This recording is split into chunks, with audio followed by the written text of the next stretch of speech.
Hey there, gang, and welcome back to the tavern. With a bit of a break last week, we're excited to be back at the digital table with you all once more. Hopefully, in the meantime, you enjoyed our story about Sunder Arrowmaker, the displaced Shantathi on his journey through realms not traveled, across distances once thought insurmountable. If you missed it, you can check it out on this channel, along with all of our past videos. Before we dive into the math rocks and brutal criticals, let's take care of a couple quick announcements. First, it's 2024.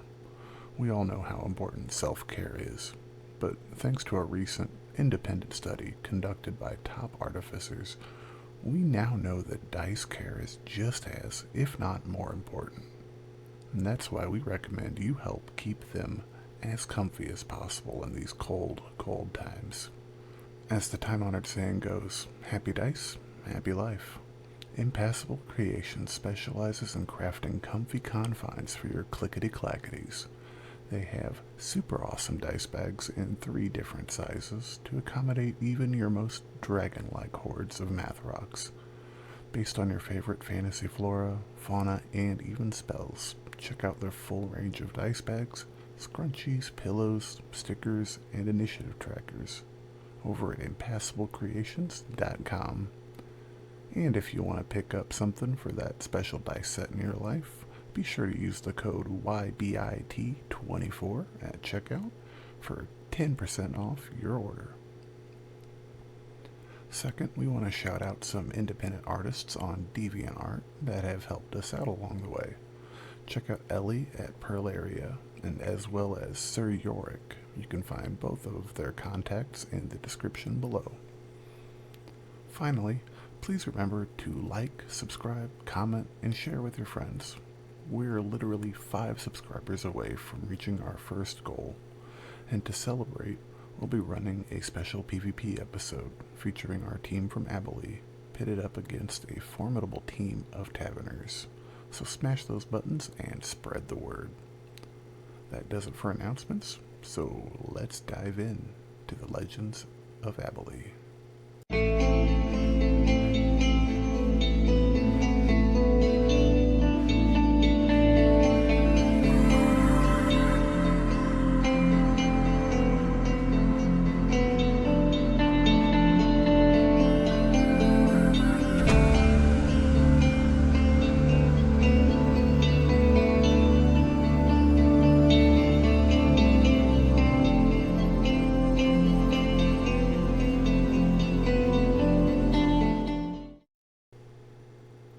Welcome back, gang.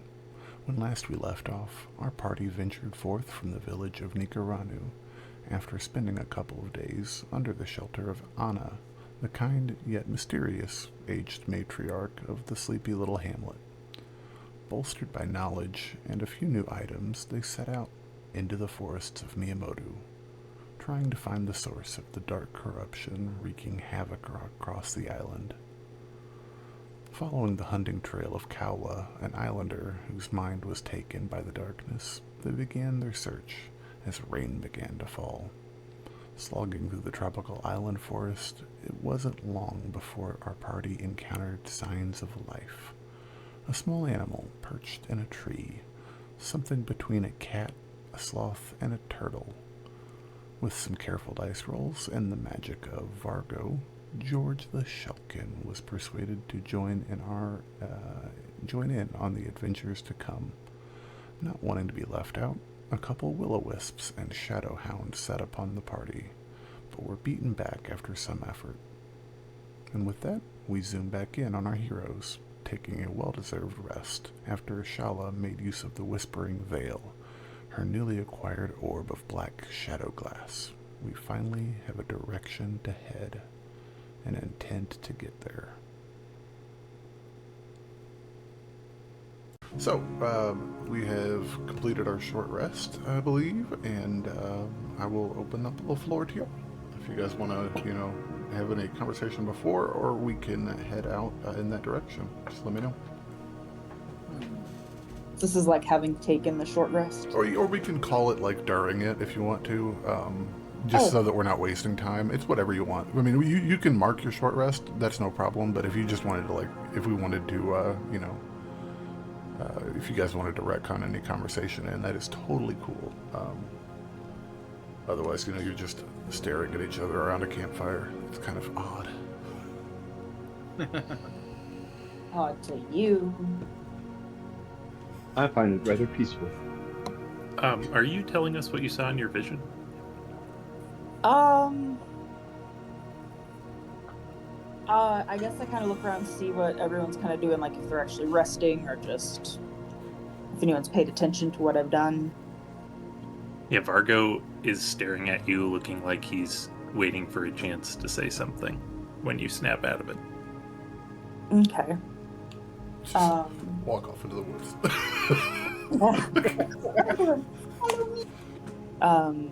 So I'll kind of look around. I guess I'll notice Vargo looking at me and say, I think I might know where we need to head off to, or a general direction anyway. Interesting. You saw something through that. Seems like a rather Yes. potent magical artifact.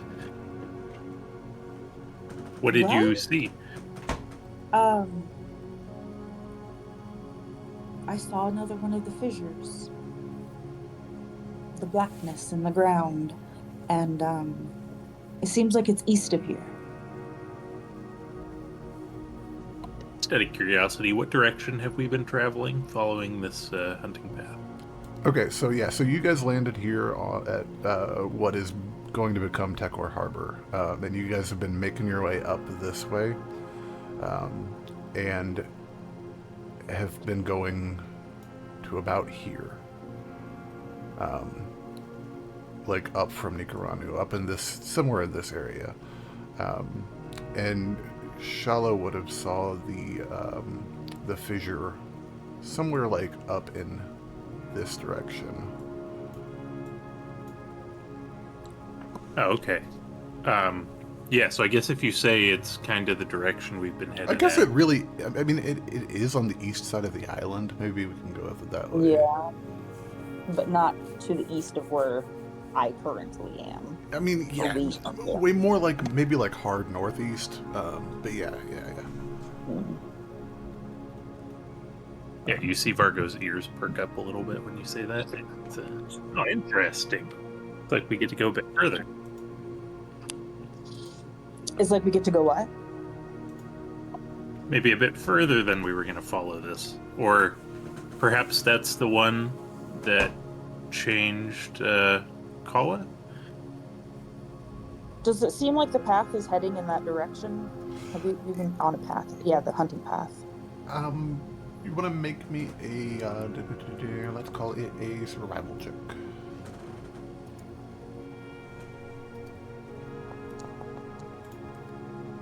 Oh, hell yeah.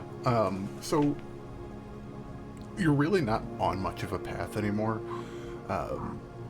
You kind of come out far enough from Nicaranu where you're pretty confident you're in his area where you would probably hunt through.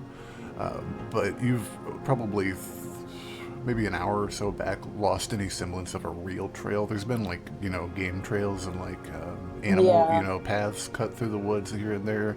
That's what I kind of figured. Yeah, so there's really not any crazy semblance of a trail. And actually, as you kind of look around the area, getting your surroundings, the underbrush is actually pretty thick here.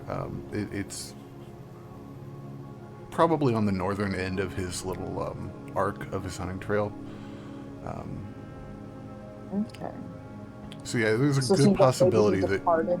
Yeah, it's a good possibility that we might be going either off of his trail or into an area that he doesn't frequent very often.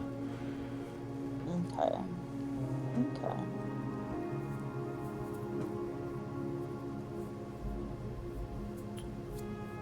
So, I guess we'll just have to leave the trail a little bit. It seems like whatever it is just a little bit more to the north. Gotcha. But, you do have this map, so you're not, it can't be that awful far. It's, you're probably the distance from, you're probably closer to the eastern shore than you are to Tekor Harbor anymore. So, yeah, it's, Okay. Yeah, I'll just let them know it's just a little bit more to the north of us. It's a neat device you got. Have you ever used anything like that before? No, this is my first encounter with it on the islands. just as a note, you did use the regular ball that Anna had. But, yeah, it's... Oh, yeah, I was thinking specifically of the Shadow Glass. Vargo droops a little. Says, so you don't have much experience with magical items? I have experience with magical items, I just don't have an experience with this particular one. I had used the crystal ball that Anna had in her room. It looked nothing like this. This is different magic. It's the same magic as hers, but more.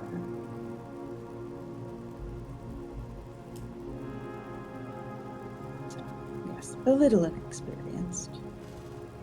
Before that, nothing, though? Oh, no, I mean, this I'm is druid, This is just the DM injecting here, but, there's probably, been bric-a-brac around that you've, had access to or used over the years for various, simple things to do simple, tasks, but... Yeah. She's not really a scryer. She's not that kind of magic user. She's... Yeah, her scrying's a little rusty. Her divination. Oh, yeah, it doesn't have to be a scrying orb. Just wondering how often people around here find the need for magical assistance. I would say it's more the fishers. They go out and they have their abilities to read the winds and the currents, and then our artisans who shape our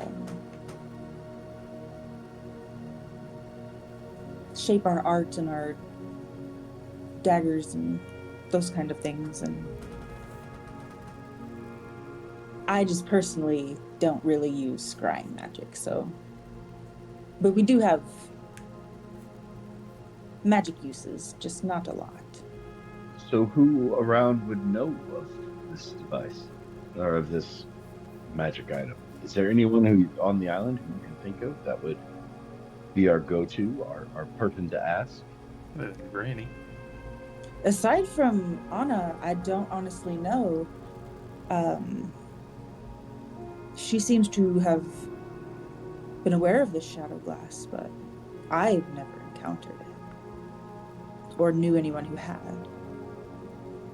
Yeah, actually, if you guys remember, so it's been a couple weeks. So it's so she had mentioned Anna had that she had never encountered the shadow glass itself, or these dark fissures that had bubbled up to the surface. She seemed like she was familiar, and at least familiar, if not maybe a little intimate in a weird way, with the darkness itself, because it kind of extends under the ground of Abhaile everywhere, in its own different, unique ways.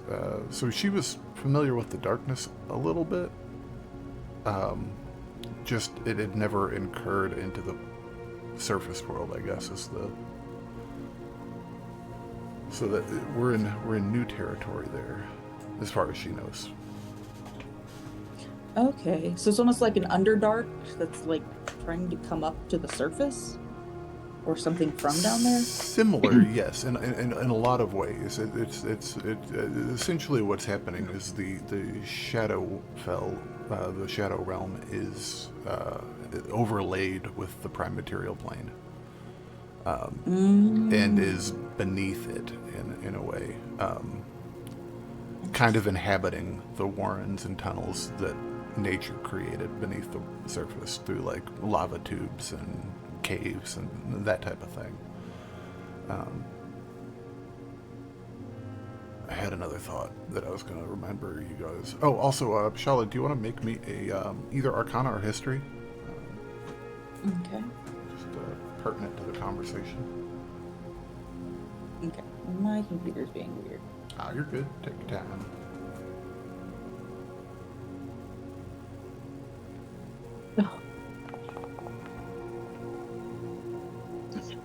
Huh. Yeah. So, just thinking back while you're in the middle of this conversation with Vargo, you and with Corvin, you do. I mean, like you said, knickknacks and things like that. With modest enchantments are, I wouldn't say common, but they're not uncommon on the islands. People, it's not uncommon for like a family of fishers to enchant something to give them a little protection if they fall overboard or something like that. It's almost a little more like folk magic sort of thing. Yeah, instead yeah. of big magic in universities and stuff like that. It's more like I'm gonna not drown if I fall over the side of this boat, or maybe I'm gonna make this item lighter. Yeah. That type of thing.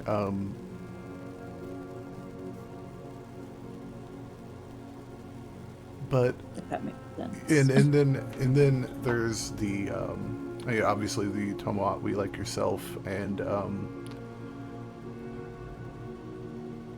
that's the most, I guess, organized type of magic practitioners on the island, even though you guys aren't really an organized bunch anyways. It's more just less just making sure every boat has someone on there and every island has someone so that they can, weather the hurricanes like one that went through not too awful long ago. And you spend a lot of time down on the beach near the village that will become Takor Harbor. But aside from you and the other unnamed Tomoatwi that hangs out around the coast, there's really not a whole lot of actual like people that are really versed with magic around that area that you know of at all. More further out, like along the coast, like this direction. There's a couple villages that you know of that that are really specialize in artifice and stuff like that. But okay, that was a wild natural one. I know, right? Just imagine what it could have been if it was anything else.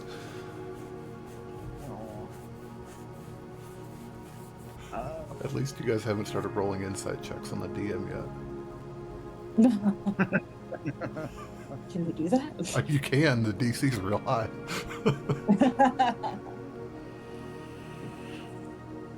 Or it might be really low, and I'll just be honest and be like, yeah, I'm fucking with you. What's Corvin and George doing? We're sitting here, we're relaxing, and we're listening to the story, and I'm just sitting here teaching George how to shake. Nice. Yeah, roll me animal handling. Feeding him a stick. Okay, you're feeding him a stick? Roll me animal handling with advantage.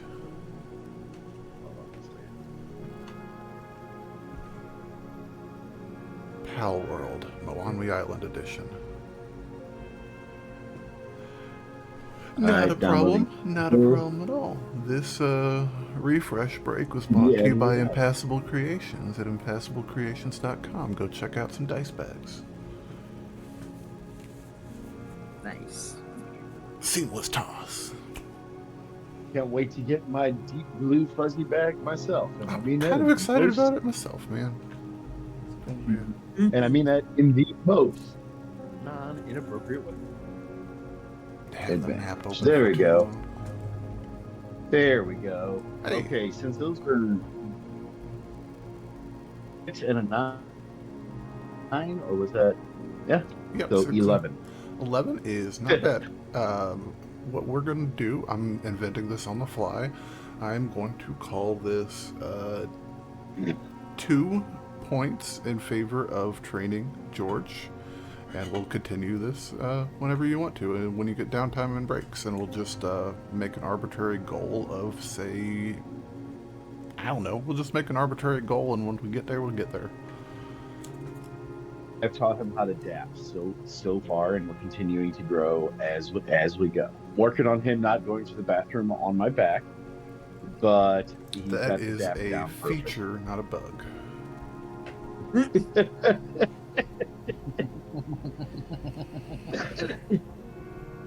So I keep on casting prestidigitation every time he has to take a pee, just to keep my back dry. Cool. Is there anything anybody else wants to talk about before we head on with, at least before we call the break to a close? We can continue talking as we walk, though. I think I'm good. George is he's full, so we should have some nice kindling for tonight.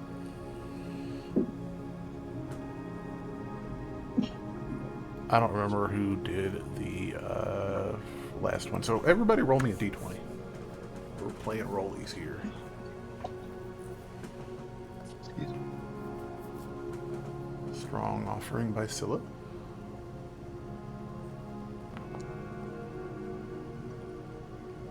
Oh, Vargo, what was that?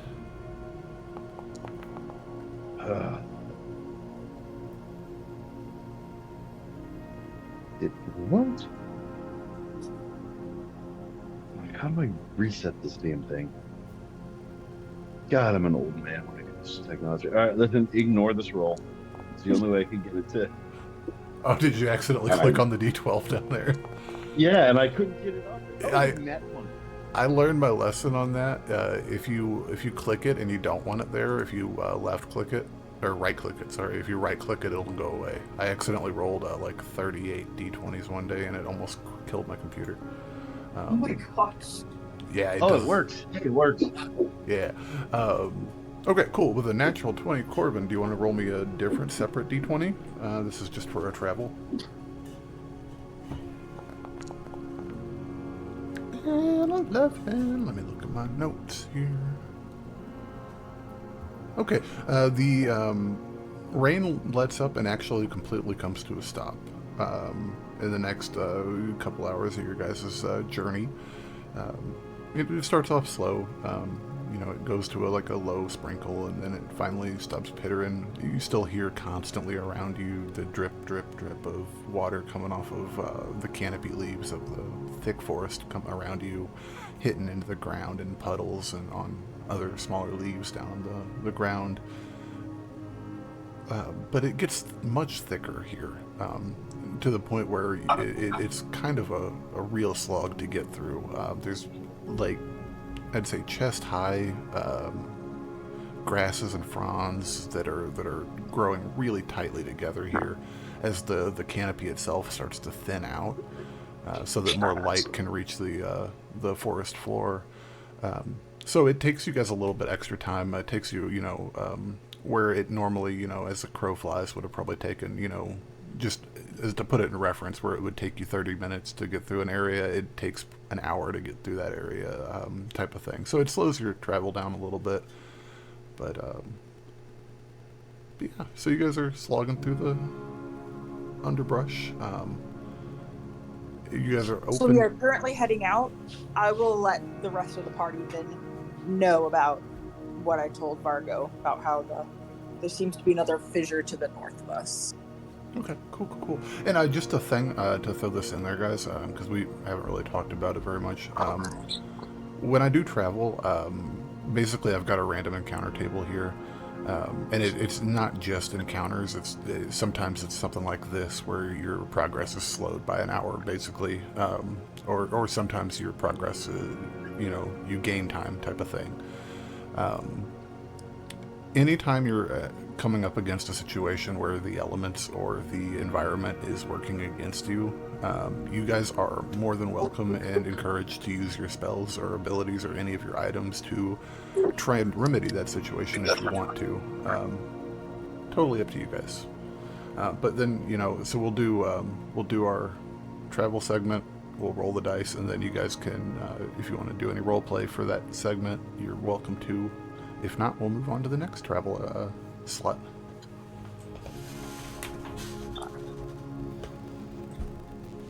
Although I also should point out, too, that as you guys are doing this, getting ready to set out for this, the sun is kind of, it's hard to tell with the sun, but you got a pretty good idea that it's probably mid-afternoon at this point. Okay. Yep. But yeah, you're having to push through some brush, and maybe even Scylla maybe even chop down a few small trees that are blocking your path, or able to open it up a little bit more. Yeah, I'm gonna cast Magic Weapon on my axe too. Give me a little boost there. Kick ass. Okay, so with Corvin and Scylla hacking at some of the underbrush, you're definitely able to actually, I'd say, roll me a d6 each of you guys, Scylla and Corvin.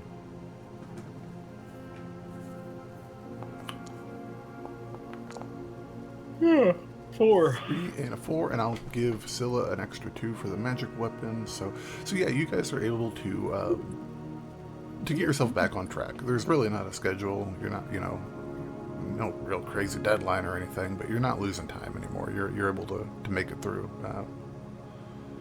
without any issue for the most part. It is wet and it's unpleasant, but you're doing good. As we continue onward, Scylla, do you want to roll me a d20? I can do that.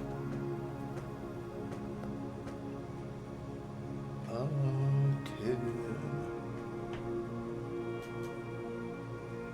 Cool. With a 10, you want to roll me a d6 on top? Or, sorry, a d8 for this one. D8. 7. With a 7, you come across... It's really easy to miss things in this area because of the underbrush being so thick. But as you chop your way through, chop, just kind of barreling through like the big dragonborn lady that you are, Scylla, you stumble across, your foot actually hits it. It's a little bit of a stream. It's not much of a stream, it's kind of like a naturally fed spring, actually. Your boot, or whatever, your foot, I don't know how your legs are adorned, bumps into cool water that's pooled, and you look down, and as you use the head of your axe to push away some of the underbrush and vegetation, and you spot a it's like a wooden cage, but it's really not a cage. It's kind of like it's circular, spherical, about 4 foot long and about 2 foot high. It's a big piece of wood, a wood contraption that's been kind of buried in the underbrush here.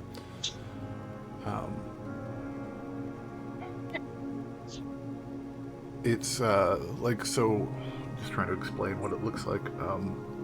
It's a bunch of small dowels that are like a couple, maybe a half an inch to an inch wide each, that are running the length of this thing. So it looks like a wireframe cylinder, but it's made out of wood. There's been a fair amount of effort went into creating it. So it's like a corral of some sort. Well, it's like a tube. It's like a good lord.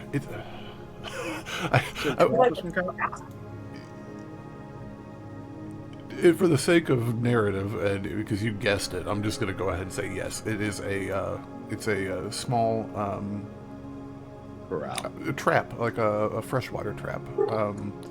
Okay. Yeah. It is you. You want to make me an investigation roll, Scylla?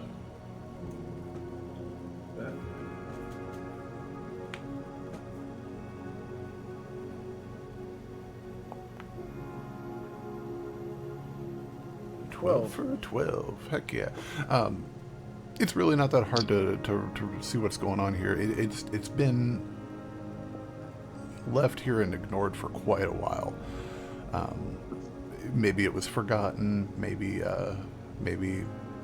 it just became impractical to come and retrieve it. Maybe it blew in from somewhere else and just kind of landed here. Regardless, though, there are a number of small crabs that are residing inside of it for shelter. Maybe they're small enough that they can pass in and out of the little dowels that make up the exterior of it.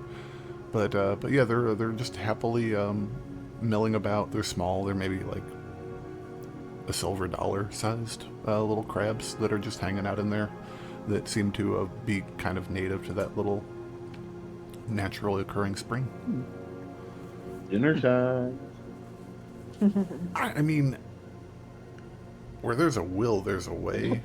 But You don't want another pet? It's only a handful of them, and they're very small. They're smaller. There's less meat on them than you'd find on a crawfish, unfortunately. Yeah, I kind of just move the trap out of the way and set them aside safely and comfortably. Okay. Cool. They're itty-bitty things. Yeah. It's good to see some signs of life, though, out here in the wilderness. Yeah. We're not too far away from civilization, at the very least. We're within walking distance, We're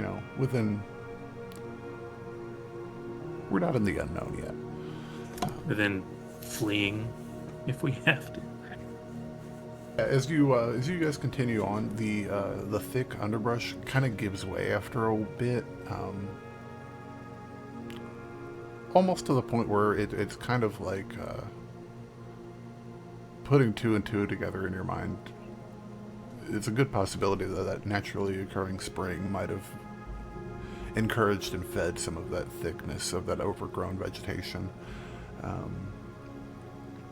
But as you guys press forward, the sun starts to dip behind the clouds, admittedly, but it starts to dip low, and it does start to get quite dark quite quick with the cloud cover. So it is approaching night now at this point.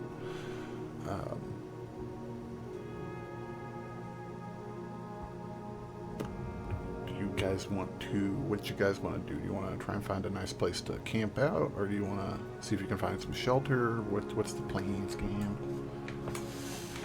Shalla's gonna suggest stopping for the night so that we can set out in the morning and maybe find this thing then. Yeah. Oh, we don't do anything at night. No. I don't want to die. I walk over. I grab George off of my shoulder. Take a look at him. Okay, buddy, you ready for the firewood trick?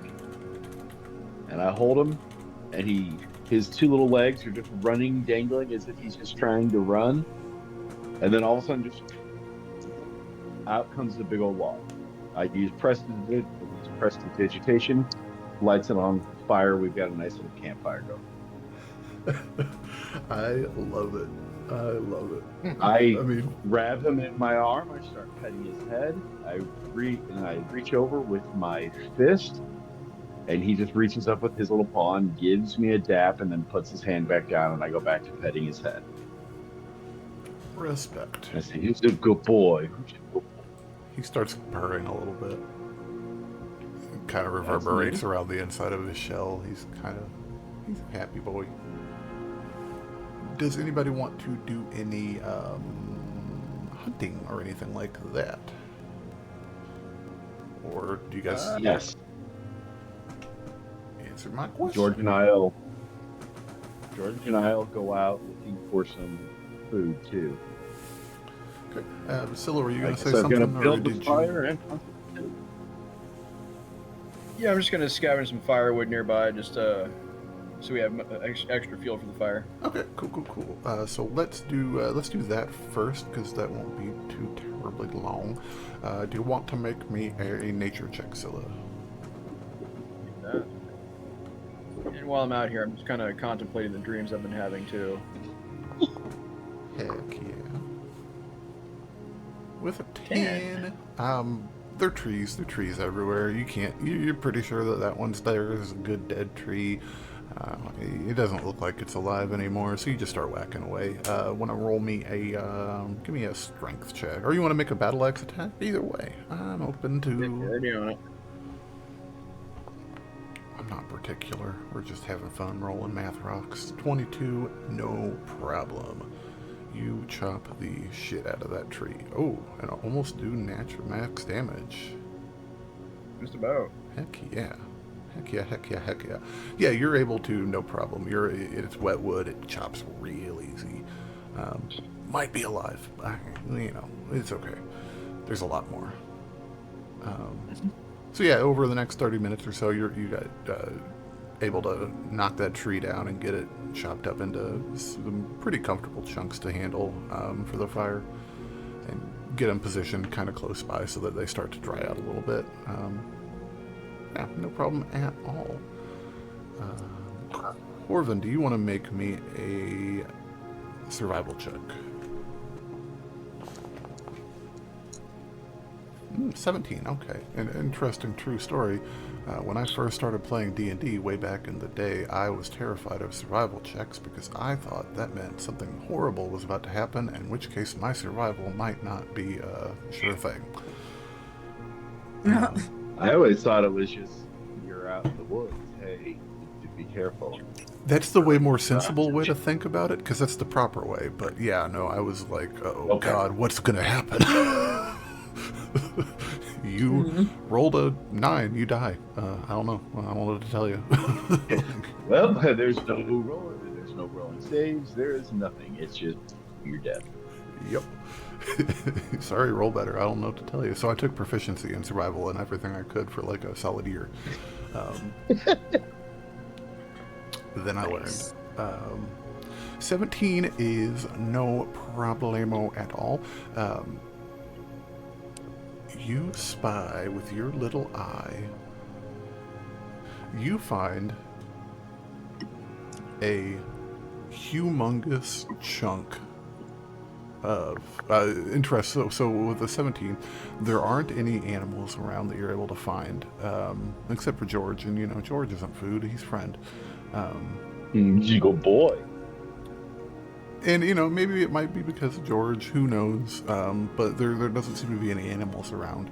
But you do find a large chunk of fungus, like shelf-like fungus, that's attached to a dead tree nearby that's laying on its side. That would have been, probably great firewood. But it's like a I don't know. It's a kind of a brown-colored fungus with white undersides to it. Not white either, but more like a beigey. White seems like a scary thing in a fungus. They don't look scary to you, Corvin. Well, neither do the mushroom man's mushrooms from, or neither do Toadstool's mushrooms from Mario, but you find a real one out in the wild because he got pinned the hell all alone. That's for, but anyways, I'm gonna look over at George. Hey, buddy, there's a tree there. You want to eat? I take him, set him down. A pretty small one, but yeah, he eats a branch. He's happy. All right, I'm gonna check out this mushroom. I'm gonna take a closer look. Yeah, if you want to make a... Do I recognize anything about it at all? If you want to make me a nature check, you're more than welcome to.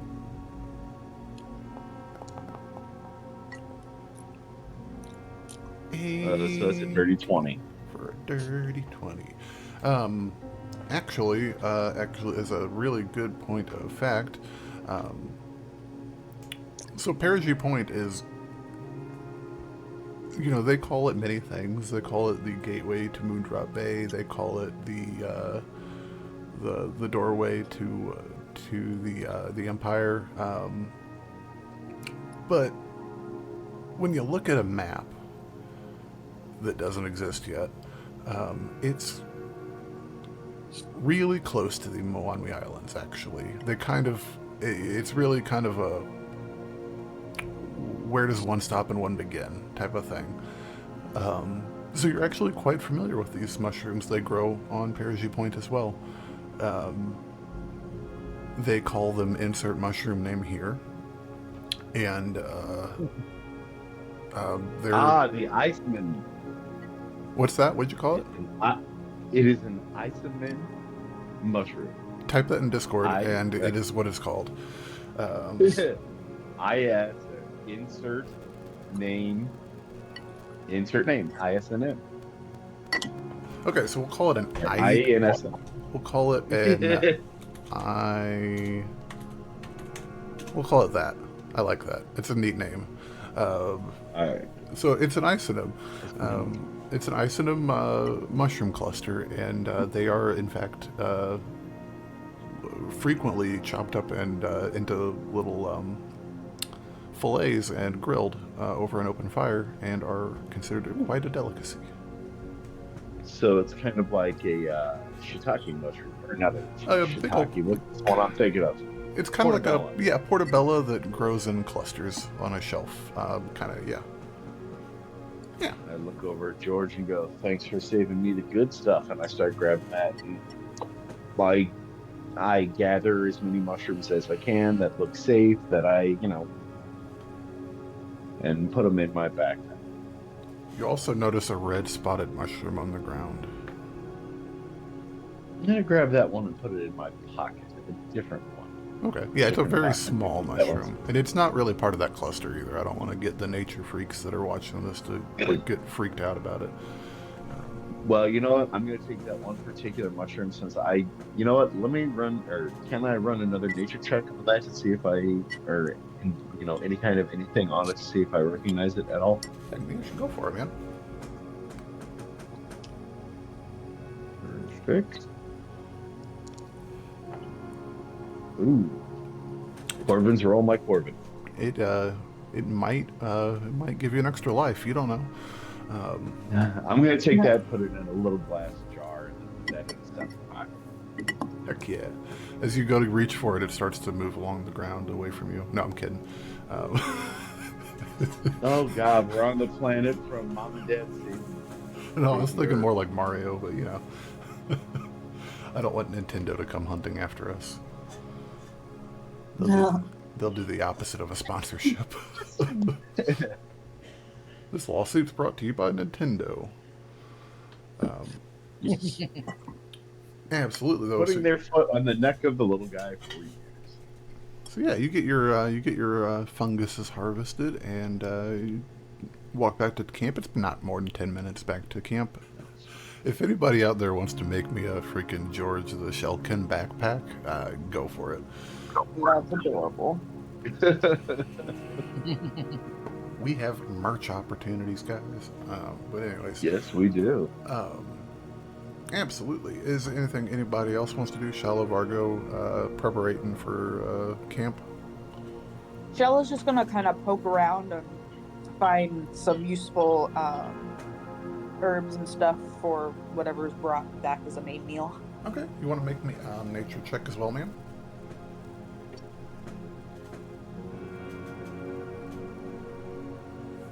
Do I possibly have advantage since I'm from here? Why not? Go for it.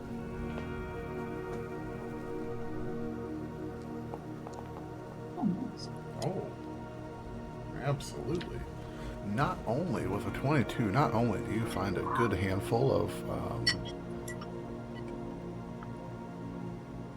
some interesting local herbs and greens, you're able to come up with an amazing array. And then you're also able to remember that inside that bag you've got buried under 45 tons of glass is a little pouch that's got some seasoning as well that you're able to employ to better season your all's meal for the night.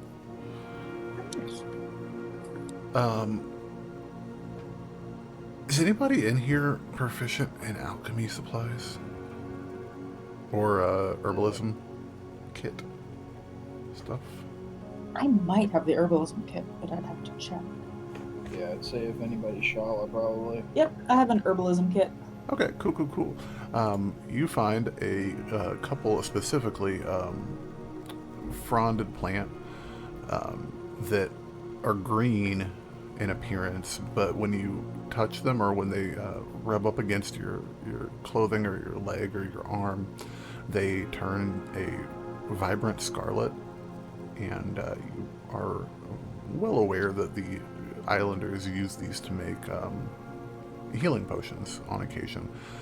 You've got about half as many as you need to brew a small potion, so you can add that to your inventory.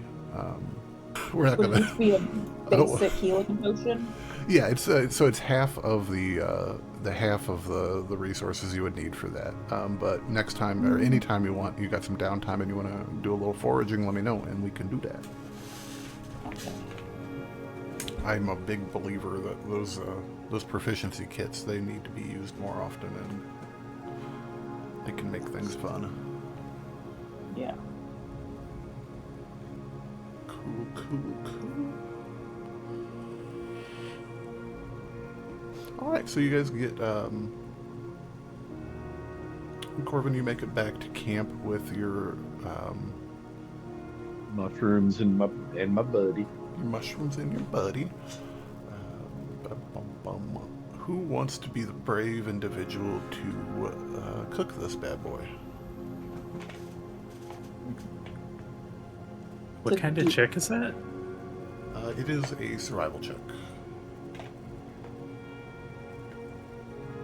I could try cooking unless you wanted to, Corvin. No, I'll let you go ahead and do it. Yeah, go for it. I've these hands prepare food. You're lucky I brought. Or you're lucky I even picked them instead of sending one of you after them. Yeah, that's it. Distracting me while I... As you're going about like cutting them up into serviceable pieces to be cooked, Fargo, does everybody else in here want to make me a nature check on those mushrooms? Yes. I'm gonna cast Bless first, because if we're cooking mushrooms, I think we need all the help we can get. Because you never know. Yeah. Because I rolled a 1. No!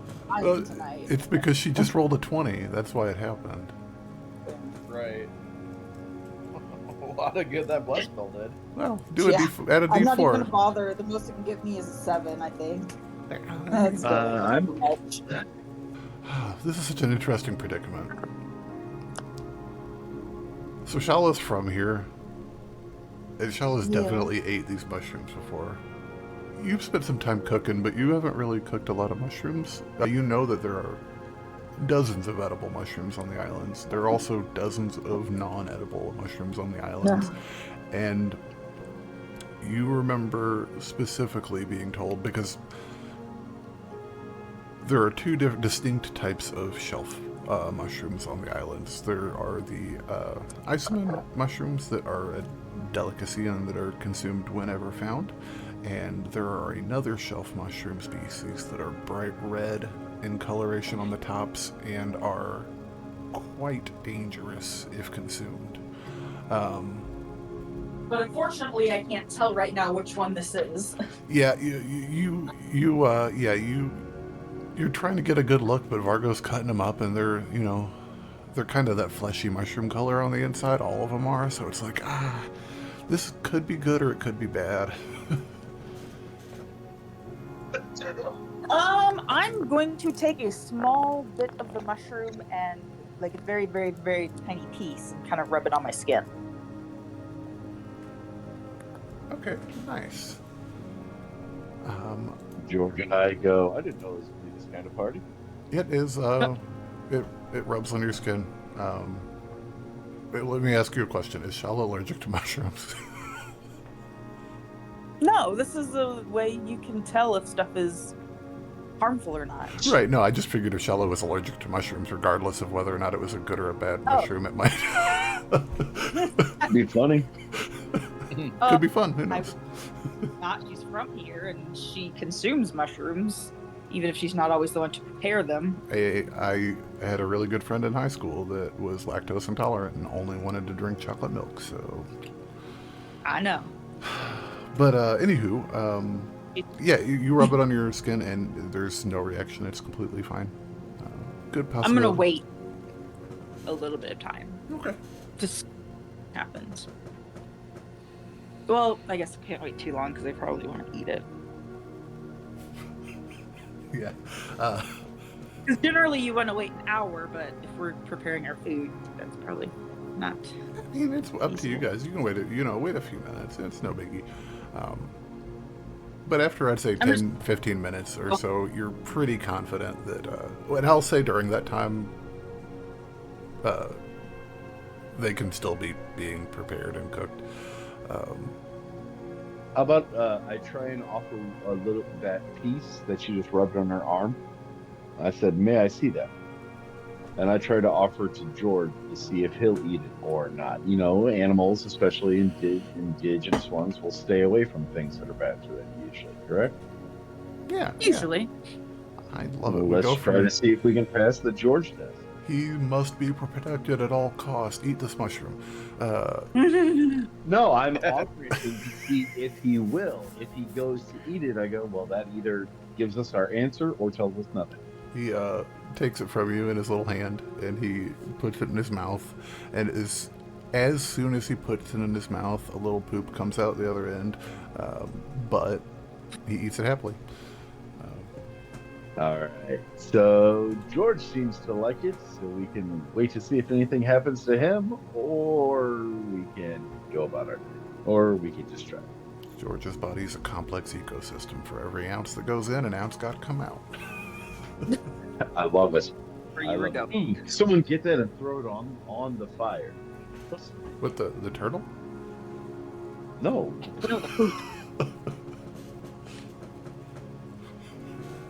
George, we barely knew you.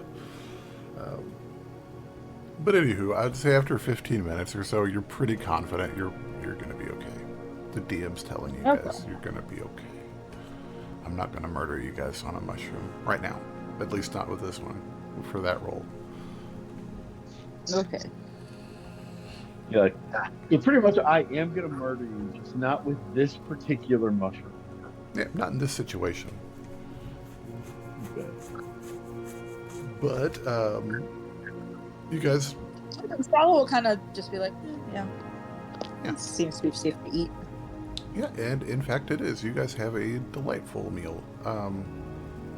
It's very much in many ways like a portobello that's grilled. It's a thick, hearty piece of mushroom that's easily cut up into, however you want to do it. Vargo, you want to do strips or fillets or whatever.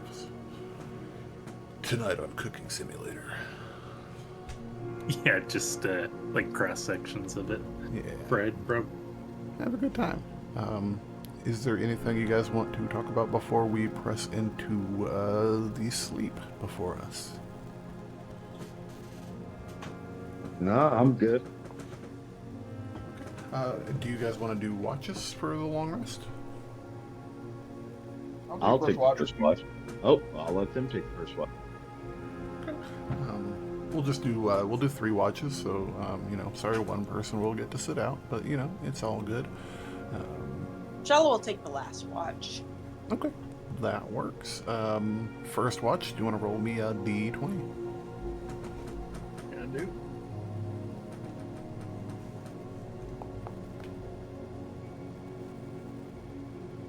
With a 6 on the dice. Cool. You, it's a real peaceful night. Scylla, there's the odd raindrop that, hits down from treetops above. sometimes splashing into a collected reservoir of water on a tree leaf or something like that, sometimes hitting a plant. Oddly silent otherwise. There's almost no wind at this point, but your watch goes by without issue.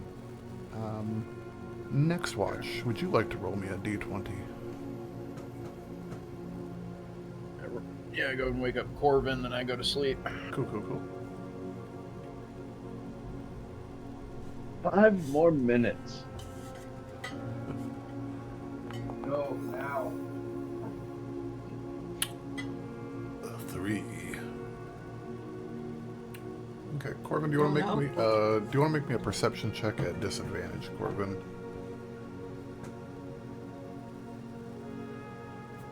I'm half asleep. Human eyesight at nighttime. I told you I would take the or the first watch. I'm tired. 13, though, is really not bad at all.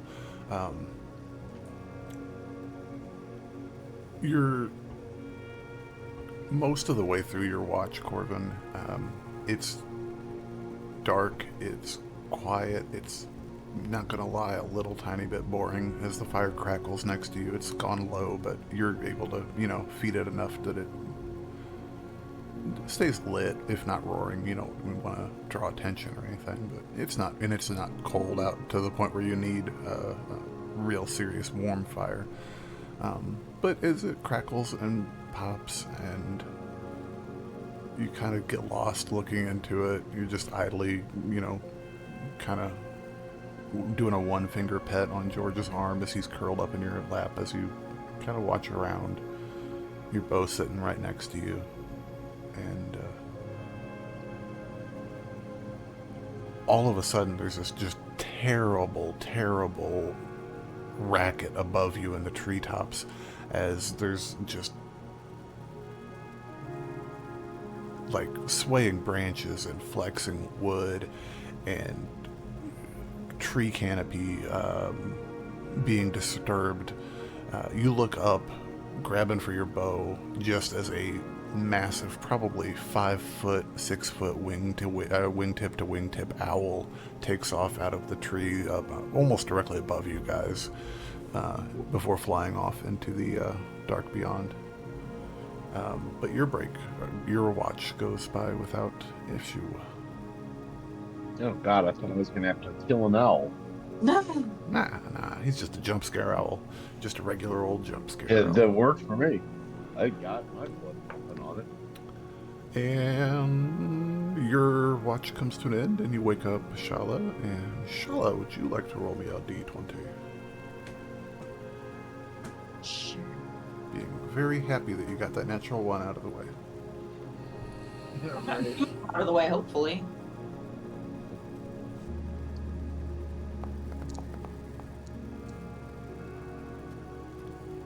Seven. I like it. We're rolling low tonight. But 7 is fine and dandy. As you sit there, again, kind of watching the campfire and just kind of keeping an eye out around,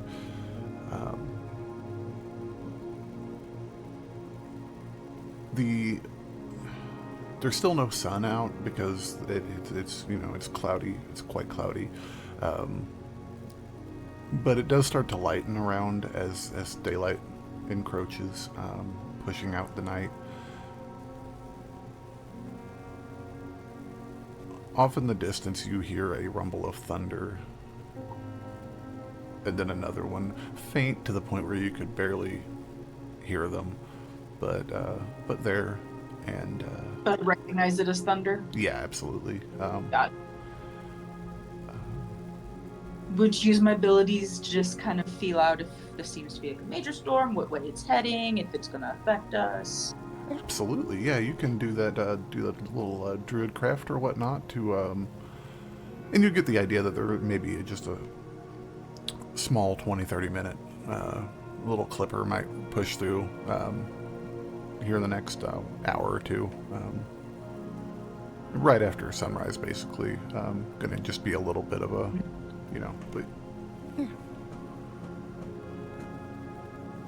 It's a ways off at this point. So yeah, it'll be probably I'll say probably 3 hours from you're able to use your innate reading of the winds and waters around the island to get a feeling that it's a slow mover, but it's, it'll give you guys a little bit of rainfall at some point in the morning. Okay. But otherwise, your break goes by uneventful as well. And as your break comes to a close, I don't know why I keep saying break, because we're taking a break right now. We're taking a long break, long break right now. But yes, your watch comes to an end, and as your watch comes to an end, everyone else starts to, naturally rouse with the morning, because you're sleeping under, under the tree canopy. It's not the most comfortable situation in the entire world, so light is a really easy motivator to get you to wake up. I'll just let the party know that we may get a little bit of rain in a few hours, so be prepared. The sun is up but not shining. It's still concealed behind a thick wall of cloud. Actually, as the daylight fully drives out the night, with the humidity in the forest around you, a little bit of a fog actually starts to creep in. It's not much, it's just, a little light fog in the area. It's not really even enough to obscure your vision, but over the tops of the plants and everything, you can there's a visible presence of the moisture in the air around you all. It is real humid out here. Scylla gonna be sweating under them dragon teddies.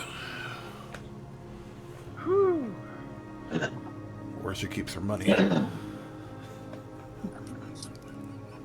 You guys are able to, get camp broken and head out.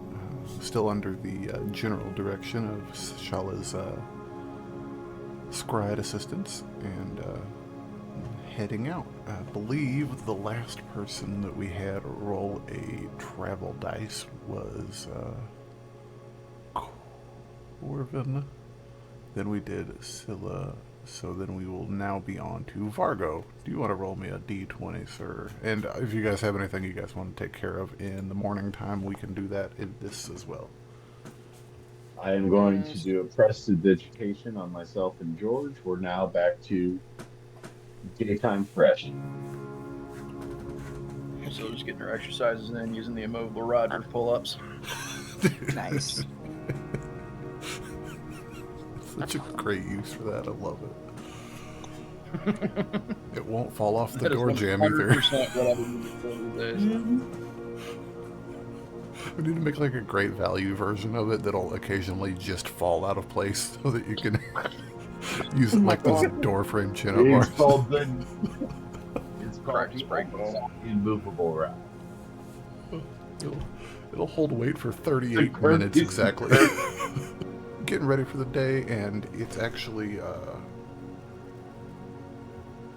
Shalla, that thunder that you'd heard off before sunrise. You hear it again, this time a little bit louder. So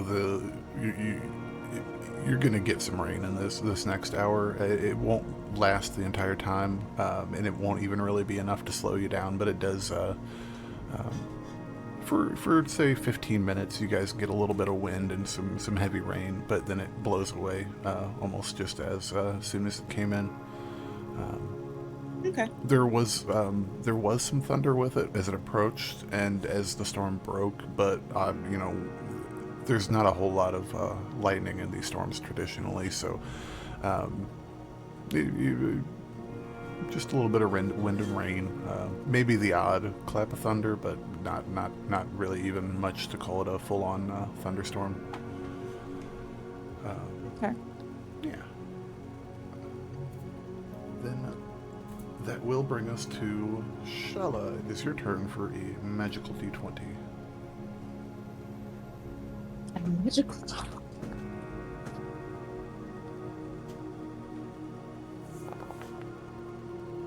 A 9. Okay, cool. me a D4, Shalla.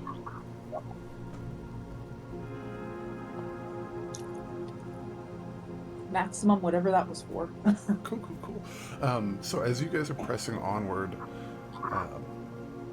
ahead of you, you see something standing out from the vegetation, something that's more than a tree. There's actually a rock face. It's not very tall, maybe 20, 30 feet at its highest peak. It looks like it's just a boulder. It's a ways off. It's maybe a quarter mile, maybe at this point, in the distance, and it's obscured by trees, but it's large enough that you can see it distinctly amongst the forest. And if anybody wants to make a nature check about this big old rock, you're more than welcome to. How about a history check? Checking for any kind of recognizable anything. Yeah, you can make a history check. The DC will be a little bit higher for you because you're not, familiar with the history of the island. But yeah, go ahead, man. Just seeing if I see anything. So do you want me to have that at a disadvantage? Yeah, go ahead. No, just a regular straight roll, and we'll just adjust it. So it'd be 15. Okay, with a 15, you're actually you're not being from the area. It's not it's not like I know this is what it is, but you get an idea in your head. You get a pretty strong hunch that, I mean, yeah, this is a volcanic island. There's a volcano at the center of it. It's probably erupted before. And there's a good possibility that this is, actually, as you're musing about that, Scylla, you get an uncomfortable feeling in the pit of your stomach at the idea that this was actually a chunk of the mountain that was thrown free. It brings back memories of being squished by one of those chunks. But there's a good possibility that it might be what it is. Yeah, as you guys kind of look at it, you get the idea that maybe that's what it was. Either way, it's a big rock in the woods. It's been there long enough for the forest to kind of grow up around it. It's covered with vines. And as you get closer to it, the forest actually thins out a little bit. So as you guys approach this giant stone set into the woods, you quickly realize that it's not alone there. There's another smaller stone buried in the ground as well beneath the canopy and covered by thyme and trees. Much smaller than the first one, maybe only 15 foot from base to tip. And while the dense forest tends to grow back a little bit and lighten, it gives way to a water feature. There's a large pond situated between the larger of the stones and the smaller of the stones, and some odd flora occupying the area around it.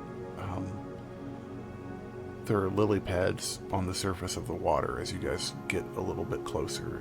There are vines growing up over the rocks. There are plants with leaves hanging down over it like canopy. There are even some large succulents in the corner near the smaller rock, and they're all massive compared to the normal flora around you all. Like, comically massive. They're just looking up, you see leaves that could likely support the weight of all four of you. There is a strange microcosm that you've found your way into. Gotta give a big shout out to 2 Minute Tabletop for this map as well. They're a fantastic fantastic resource for online DMs.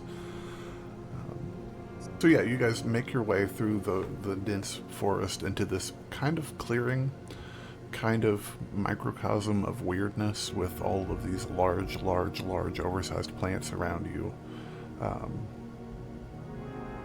kind of flanking this small pond. Does anybody want to make me I'll let you choose. Pick a nature, survival, or perception check. Your choice. Everybody can make a roll. Shalla rolled it. 12. Wow, the plus 10. That's hilarious, Shalla. Yeah. I love it. Vargo with a 20, and Corvin. That was your last one. Okay, so yeah, Vargo and Shalla both are able to get a really good beat around this area. Shalla, this is a weird oddity to you. You've never heard of any like mega flora around, but it, you know, you guys have been through some pretty dense forest, and you're kind of in the middle of nowhere, so it's not that much of a stretch of the imagination. And Vargo, out on the tops of some of the smaller stones in the water, you see some of the vegetation moving in odd ways that make it seem like there's a little something more to it. And sure enough, as you kind of peer through the foliage out here on these islands, you see little creatures that are comprised of, they look like, I mean, they're roughly the size of George, maybe just a little bit bigger. They're made almost entirely of thorny vines and sticks and twigs. And they're kind of just looking at you guys with, I don't know that they have expressions on their face. They're kind of stirring, looking around like they're maybe trying to look for a way to get closer to you.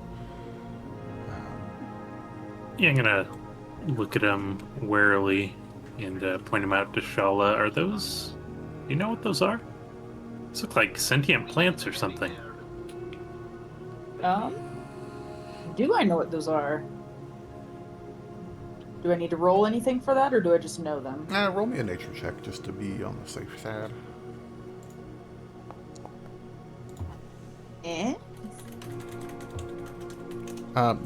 Not too sure. Not too sure what they are. I'll be honest, I don't know if I've seen those before. They may be something local to this specific island. Let's say, on our guard, it looks like they might be trying to approach us. And actually, as you say that, you say they're George's size. How many of them are there? You are able to see, between you and Vargo, you're able to see, Shalla, you're able to see 3 of them, and Vargo is able to point out one that's just a little bit further back. Okay. But as you... It's not like a potentially overwhelmed by numbers situation? No, but as you guys are sitting there kind of getting a beat on these fellas, one of them on this rock here is actually going to look your all's direction, and they kind of, like, their chest puffs out a little bit. And when they exhale, they eject a long, thin thorn that fires towards you all. So, Shalla, you're actually standing a tiny little bit ahead. There does a...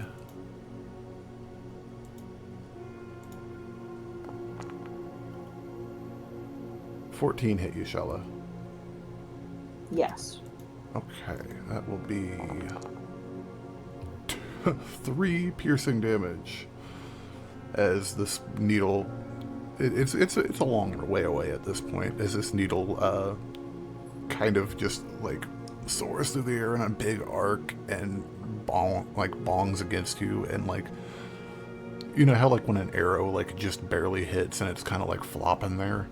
That's kind of what this little needle does. It hurts a little bit, I guess. But if you guys want to, let's roll initiative. Well, you rolled a 3, so I'm going to keep it that way. Because it's going to be the dead You all end. roll low? Oh, weird. Yeah, it didn't show a die there. It still worked. I rolled better. Or- Nice. Cool. Get some of these taken care of.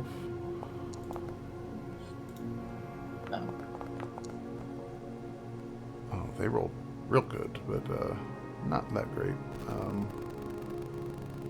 Good lord, it's still being Better weird. than 3 of us. Alright, cool. Alright, that puts us good. Alright, so we're gonna start combat. So that will start us off with Fargo. You are up, sir. Alright, I'm gonna Hunter's Mark, the one that shot at Shalla or Scylla. I didn't catch which one of those it was, but It'll be this one right here, if you see my marker. And we'll... They're over on yeah. the rocks in the lake. but yeah, Hunter's Mark, and then do my Bloomstalker attack. Okay, go for it. 13. 13 will hit. That is 22. Holy cow. You delete that needle blight straight off of the... Funk, Then and it I just will- scatters as your bolt smacks the top of that rock. Drop another bolt in and shoot at the one next to it, I guess. Okay, go for it.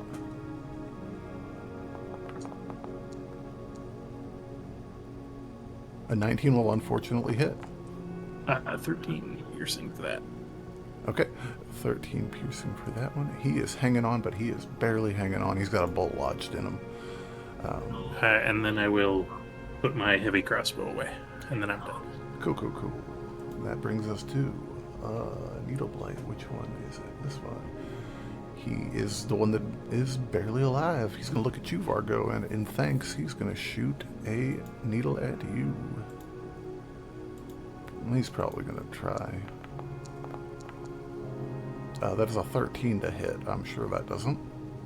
Yeah, that'll miss. Yeah, cool. That brings up his turn to an end. Shalla, you are up. Okay. I am going to cast Lightning Bolt.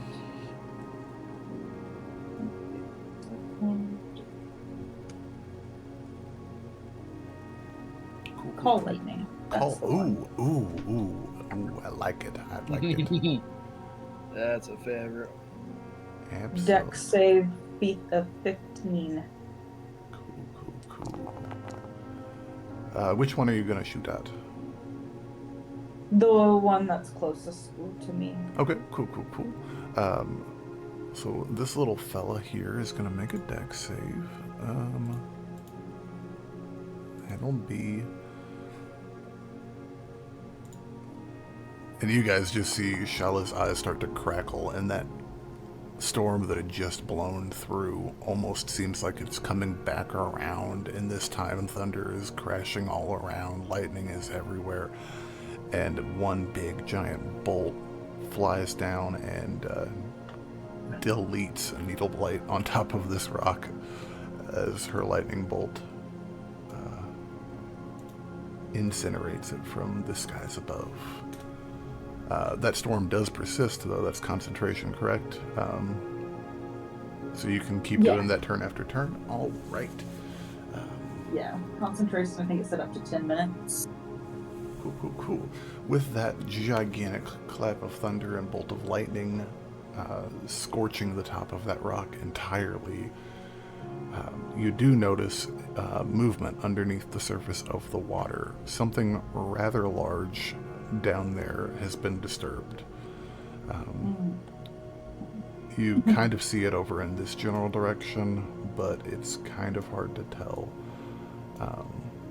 Which general direction? I'm marking it on the map right now, sir. Kind of between these two rocks here. Anything you want to do for a bonus action, Shalla? No, she's just gonna. That one's going to look at you, Scylla, and take an attack on you. Does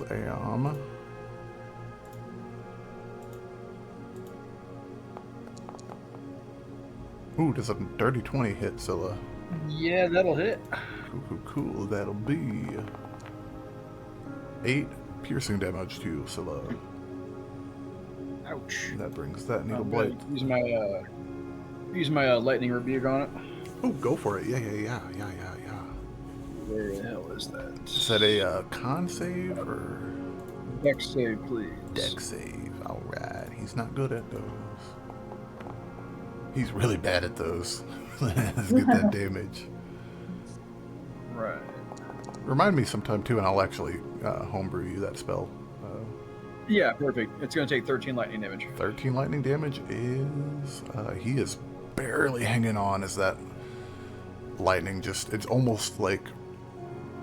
It's kind of cool. So Shalla threw that lightning bolt down, and that... It just kind of like ionized the rock next to it, and as it shot a needle at you, you wave your hand and it catches some of that latent electricity and arcs it from that rock over to that one, and striking that little needle blight, and he gets thoroughly fried, but he is still barely clinging on.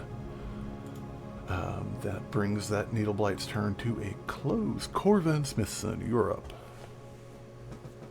All right, I am going to move myself just a little bit so I got a better shot. And I'm going to aim for this one up here on the rock, way in the back. Okay. Go for it. Roll an attack. All right, everyone, stand back. George, give me a rock. Somehow you still managed to shoot Shalla in the head. Let's not jinx it, okay? 22 will hit. Roll some damage.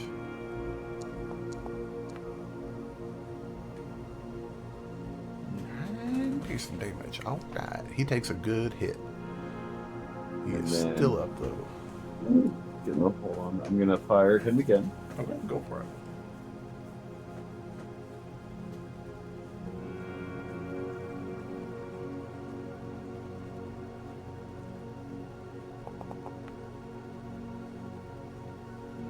Twelve 12 damage, and he goes down. No, because 12 hits. Oh, 12 hits, and he'll go down also, because he's got like 2 hit points left. But roll the damage anyways, just to be sure. Oh my god. Rolled a 1 for 4, and he had 4 left. So, wait, I think, right? Yeah. Oh, no. He's back with 1 hit point up. Sorry, my bad. Then I am going to go ahead at this point and just use my bursting arrow. Okay. Never had a chance to use it. And Yeah. Roll that damage. there we go. An additional 4. Poof, you see the arrow, it shoots and it just wedges in the rock around, like inside of the creature. Like it just skewers it.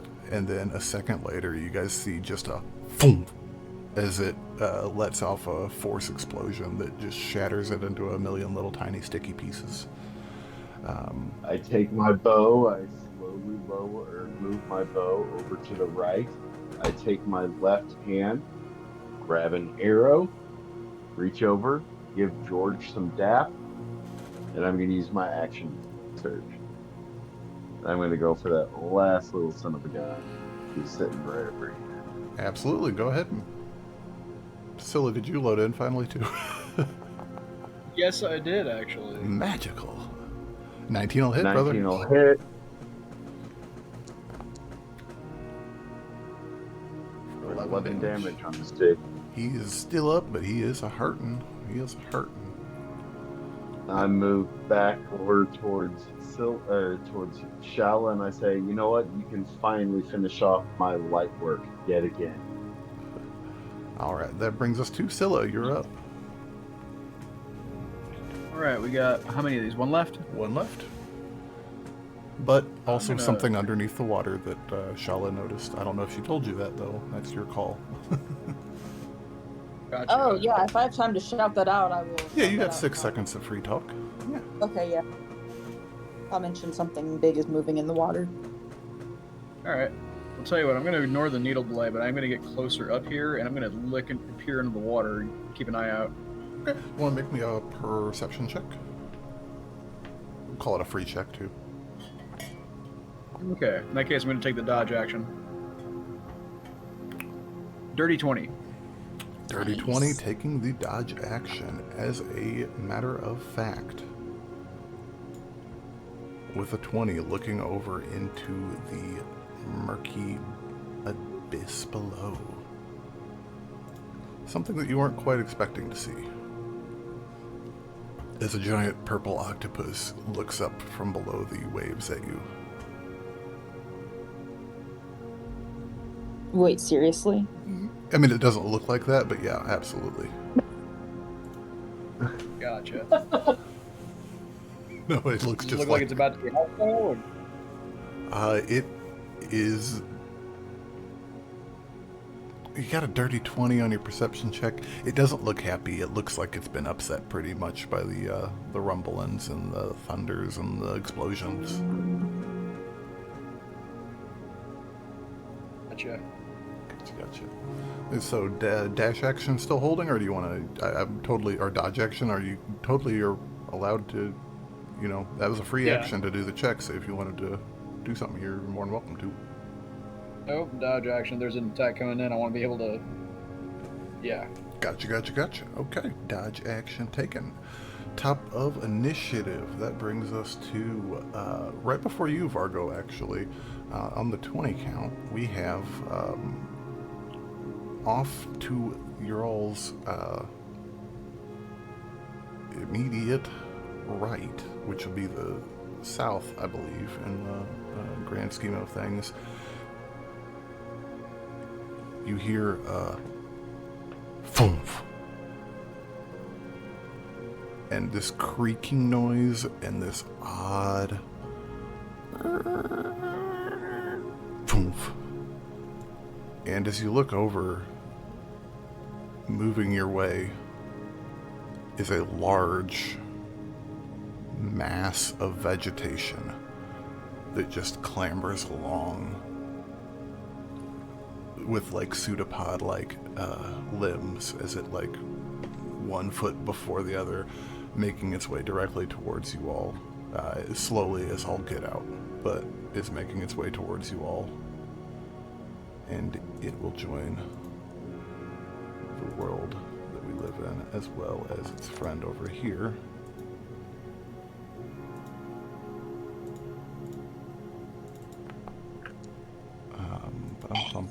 Okay, cool. So, Fargo, you are up, sir. Alright, I'm gonna bonus action move my hunter's mark to that big guy. Okay. And then pull out my hand crossbow, and I think I'm within range. Move forward a bit.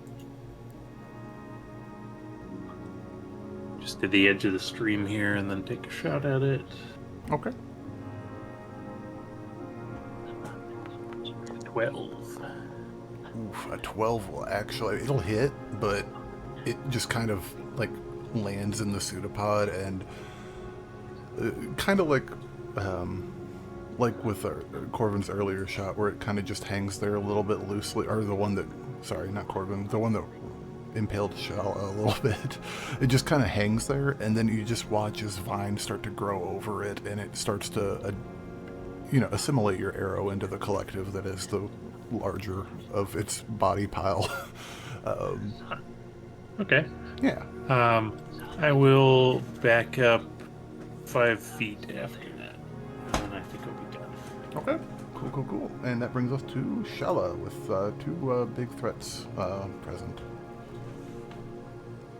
Shalla is going to, I guess, try to maintain concentration on Call Lightning.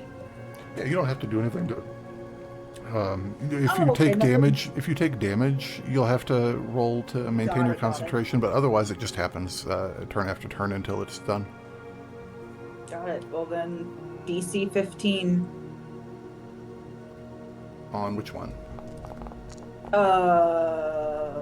Sorry, the octopus one. Oh, the octopus one. Kick-ass. Okay. 15 on dexterity. Yep.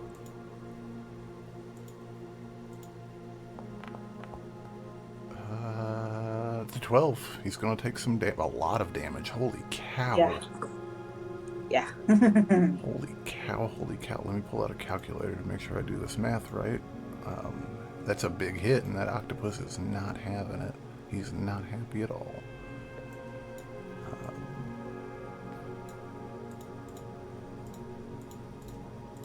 Not having it at all. That is... Oh, that's the wrong number. Okay, cool. And he doesn't have any immunity. Cool, yep. You watch as that Scylla right before you, that octopus begins to come to the surface, and as it comes towards the surface, you hear behind you just a solid nope, and a big old lightning bolt just gets flung down on its head. Crackles in the air as the octopus thrashes about in the water, upsetting the water greatly, but looking real pissed off now. He's taking a big blow. Anything for bonus action, Shalla? Nope. Cool. All right.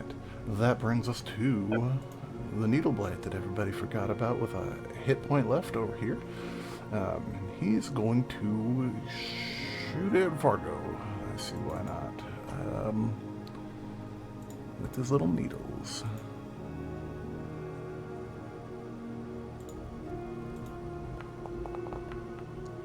And he's going to miss, because there's a lot going on, and he's just happy to be on TV.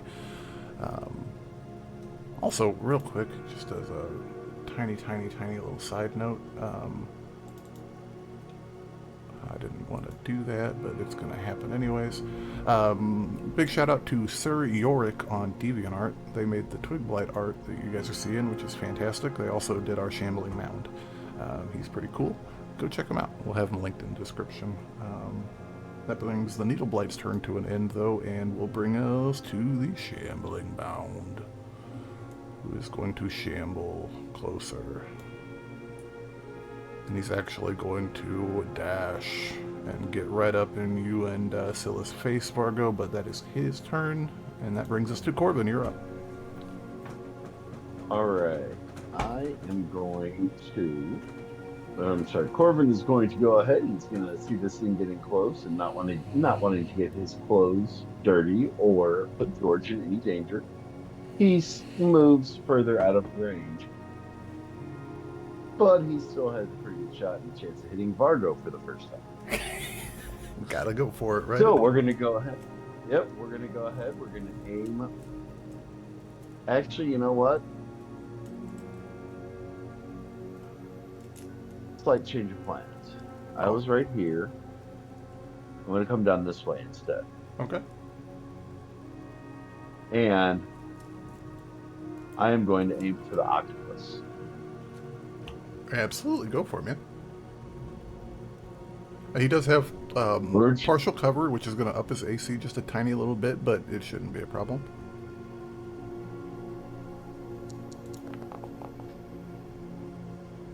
Uh, 21 hit. Absolutely still hit. Go ahead and roll some damage.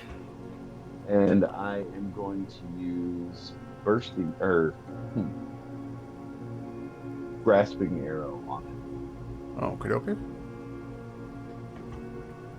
But I'm going to roll the normal damage first. Takes 7 damage there. Is he still alive? He is still alive. And we're going to hit him with that grasping arrow. Ooh, good. Nice. Another 7 damage. Absolutely. Alrighty. Anything else for you, Corvin? You got another shot in you? Well, yeah. I get another shot at the enemy. I'm going to go ahead and now fire a shot at the shambling mound. Alrighty, go for it. Will a 17 17 hit? Yep, I think it will, but let me make sure. 17 will hit. All right. And it takes 10 damage. Piercing. Damage. Alright, that's nice. And I go over to George and go, "You're my lucky charm, buddy." Give him a little single finger head scratch. And then take it away, Dragon Lady. Alright, that brings us to Scylla. You are up. Okay. With a big old thing in front of you, and a big old thing off in the water in front of you. Yeah. Tell you what. See, I can't move into flanking with Vargo. So I'm just gonna stay where I'm at. Bonus action spells. Magic weapon. Good All call. right. Okay. Magic weapon is a bonus action, and I'm gonna take a few swipes at this thing with my axe. Absolutely, go for it.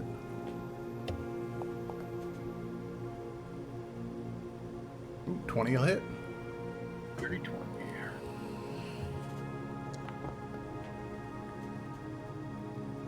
Nice. 8. Heck yeah. Okay. All right, I think that's all I got for my turn.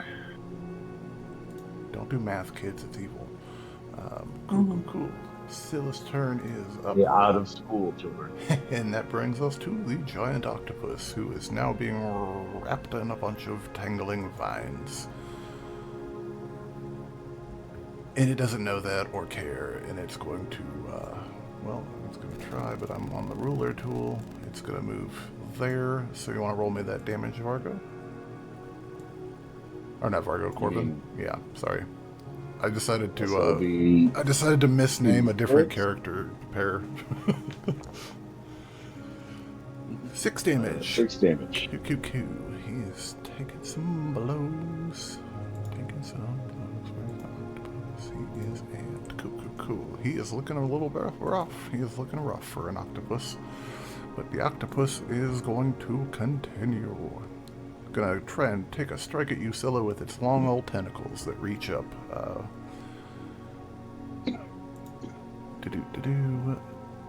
So Scylla does area. 8 hit. No.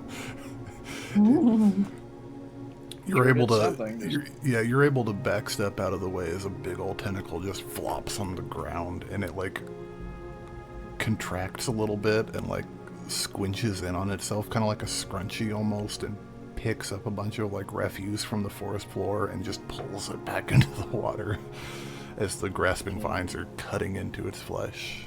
That brings, because he only gets 1 attack. That brings us to Fargo. You're up. Alright, take a hand crossbow shot at one of this thing's, looks like it has legs, maybe. 17? 17 will hit. But I'm gonna make that a trip attack. DC 15 strength to not be knocked prone. Okay. Strangely enough, this thing can be tripped. But he's got an 18 on it. Okay, 11 piercing damage. Nice. So that's cool. And then I will a little bonus action attack it again. It's another 19. That should hit. I'll go for another trip attempt. Okay, sounds good. Strength save.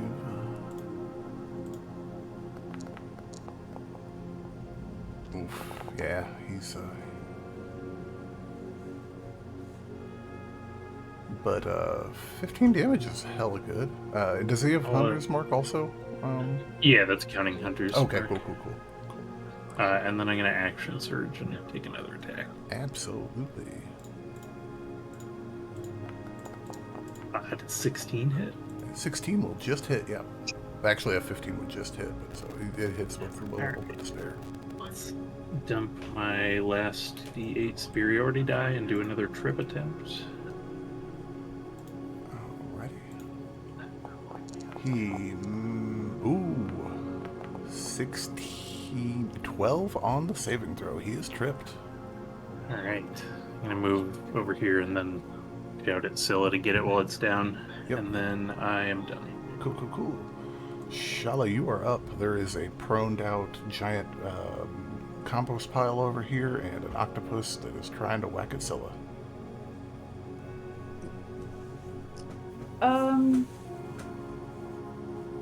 I'm just gonna keep hitting the octopus for now. Okay. With a lightning bolt? Yes, call lightning. Call lightning. All right. That's a dex save.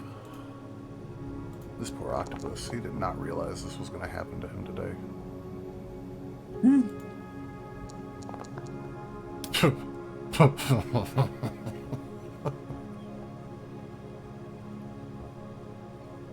Shalla, how do you want to do this, Shalla? Can I use lucky? Oh, it's dead. Never mind. Yeah. I mean, lightning just streaks down from the sky and... Hell yeah. As it, the mother of all lightning bolts burns through this thing, it actually electrifies the water, just arcs off of it, and just scatters and diffuses across the water surface. And the octopus is, he's a dead octopus. And he just kind of floats there. Why don't you have a... Sashimi. I don't know why it won't make him dead, but he's dead. That brings us to... Anything else for you, Shalla? Bonus section? You're good? That'd be fine. Okay, cool. That brings us to Mr. Needleblight that's just hanging out there, barely holding on. I'm gonna shoot at you, Scylla. Needleblight, where's my Needleblight page? There you are.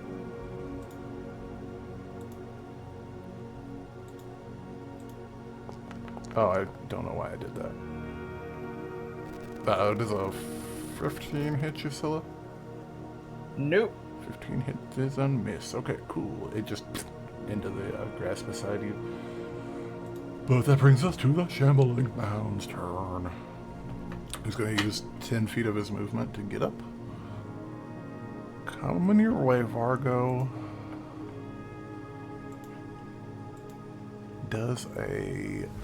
Ooh, this is gonna hurt. Natural 20 will hit. So that is...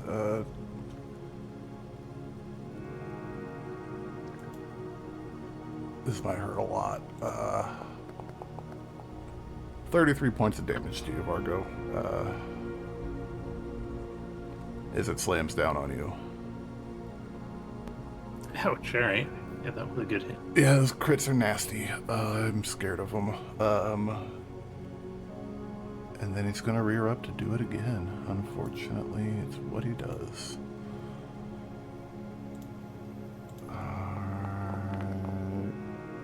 Does a 16 hit, Vargo? Yeah, that'll meet it. Oh, crap. This will be interesting. 19 piercing bludgeoning damage. Right, that is unconscious. Okay, Vargo is down. And this is an interesting thing, actually. 1 second here. You guys, the rest of you guys see as Vargo is slowly starting to be absorbed into this, as he falls, he is slowly starting to be absorbed into the mound as well as it moves over him. But he is still good for right now, but he is unconscious. Corvin, that brings it to you. All right. For number one, I'm going to come over here. Okay. And I am going to give Vargo a potion. Okay. Get him back up from unconscious. Give him a potion of healing. Okay. You want to roll that healing potion for me, sir? God, I just hope it doesn't apply it to me.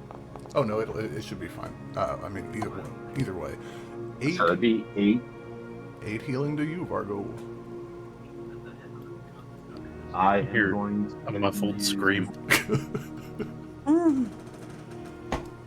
I am going to use the rest of my movement. Come over here. And take my last shot at this dude right here. Okay, At the bramble. go for it.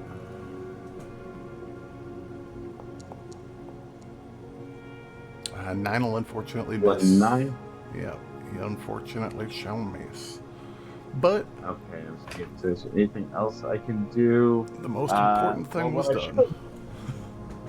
What I should have done was mark him with Hunter's Mark as well. It's good looking out for next time. Yeah, no, I'm just saying, I'm marking him now for it. Cool. That will bring us to Scylla. You're up, ma'am. We're gonna move into flanking position here with Vargo. Barely conscious Fargo, yep. He's just like, I Hey, got your back. It counts. It does, go It's for distracted. it. 16 will, I believe, just hit. Yeah. 16 hits. Alrighty. Roll that. 7. And I'm also going to use one of my War Priest features. Absolutely. Let me attack as a bonus action. Also with advantage. Yeah, you Oh, know, jeez. can't win them all. Hey, hold on a second. Can I use the lucky feat for him? Nah, Give him a I'm lucky sorry, feat? man. Nah, wasn't sure if it was something I could do for him. But you can use your channel div if you wanted to, Scylla. It gives you a plus 10 on that attack. Oh, gotcha. Yeah, I should really read what those do. So, 19. Yeah, 19 will hit. Roll some damage.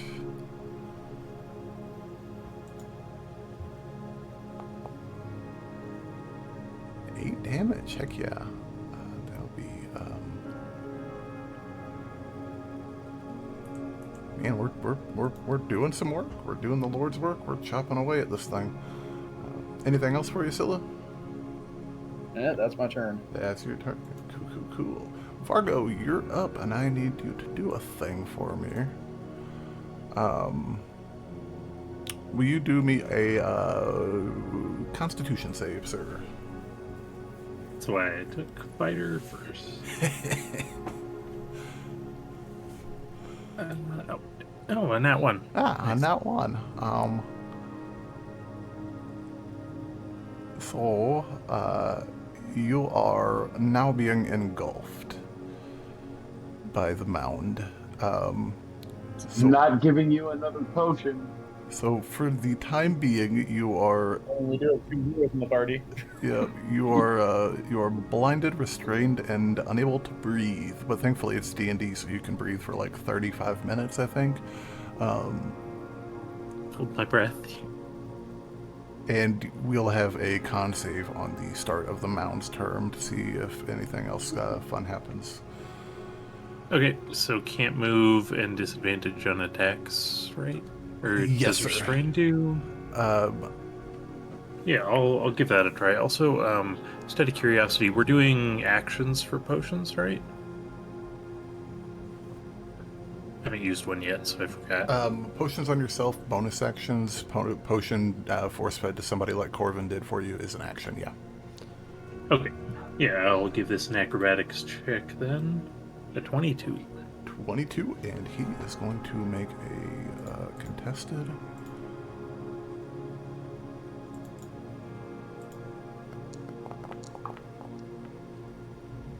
Oof, he starts to move over the top of you, and Vargo, you grab hold of the ground, and you're like, nope, not going in there, not going in there. And you're able to, Yeah. you're able to pull away from him. Hell yeah. I'll chug a potion of healing after that, too. Okay, go for it. A big old 4. I think I'm going to try to run away, even though I take an opportunity Yeah, attack. second wind also, don't you? Oh, yeah, I guess I should have used that, but oh well. It's cool. Let me. So yeah, I assume provoke opportunity. Let me make sure. Yeah, probably. We'll give it a shot. We'll see what happens. Hopefully it's not another natural 20. Actually, he's probably going to miss you with a 10. Yes. I will I love it. scramble away from it then. Hell yeah, rolling those dice. Kick ass, kick ass. Alright. And that brings us to Shalla. You're up.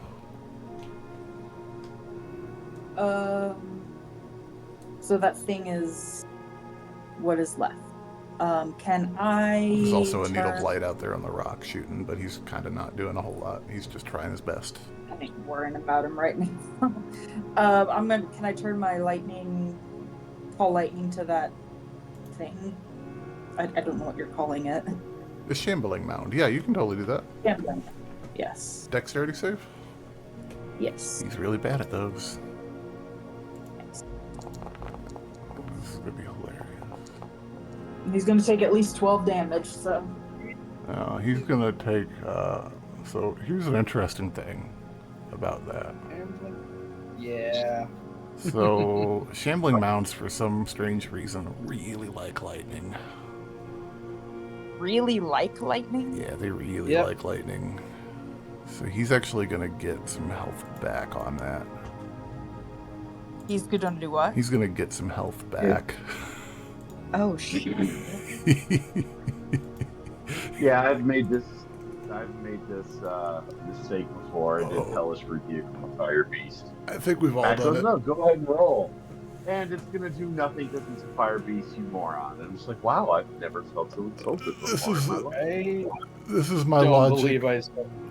This is my logic every time. I'm like, okay, it's a big thing of vegetation. Let's go fire. Well, yeah, not really. Okay, well, it's in the water, so lightning. Even worse. Well, it has to do with the original appearance of the Shambling Mound in D&D. It was Frankenstein style brought to life with a lightning strike. Oh, no kidding. Okay. Well, that's interesting. The more you know, guys. Yeah, that's Learn what I something come. new every day. Okay. Well then, I guess I'm doing no damage. I'm healing the damn thing. That's a thing we know now, folks. Absolutely. Yeah. This oopsie was brought to you by D&D, celebrating 50 years as of last Sunday. Anything for bonus action, Shalla? No. I don't have anything. My bonus action could be like. Yeah, no, nothing. It's not near us, really, is it? We've been able to get away from it after it tried to eat Fargo. It was near Scylla. I'm gonna get right up into shit. Fargo. I trust you to do that. Fargo was literally up in its shit. I'm not record. Yeah. Okay, cool. Like, guys, I found its butthole.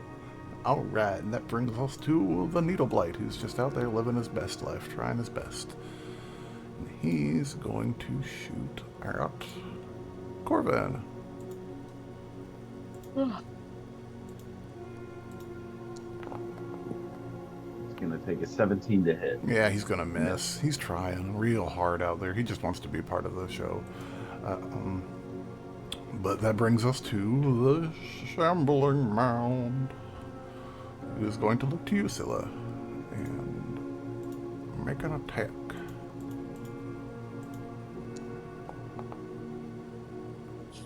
Does a 14 hit, Scylla?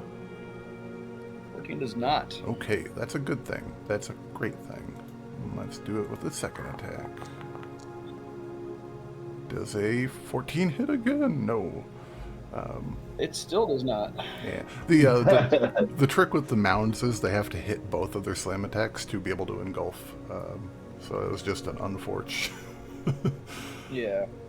So that brings his turn to a close, and Corvin, you're up. And I will keep my hunter's mark on the Shambling Mound. I think is what we've discovered. Oh, no. Please don't step on me. But unfortunately, an 11 hit? 11 will miss. Yep. Alright, I am going to, just for shits and giggles, and to speed up the turn, I'm going to aim over at this little thorn spitter over here and take my second shot at it. Okay, go for it. He's much easier to hit.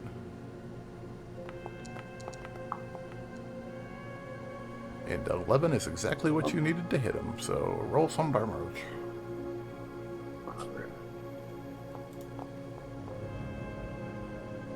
7 damage, and 7 he damage? has finally left the world. Goodbye, little friend. I would have kept you if I didn't already have George. He's less petable. All right. I like all sorts of creatures. And that should be my turn. Okay, and then that will bring us to Scylla. You're up. All right. How damaged is this thing looking? Can I tell? Better than it was a few minutes ago, and but it's taken some hits, but it's looking mostly there. Gotcha.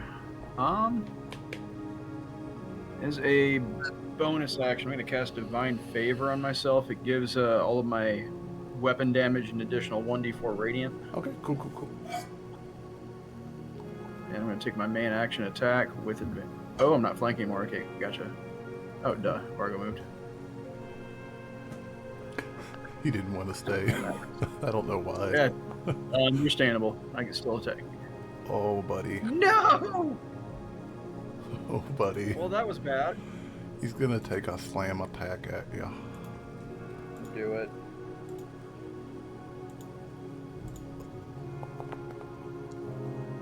Does a 18 hit?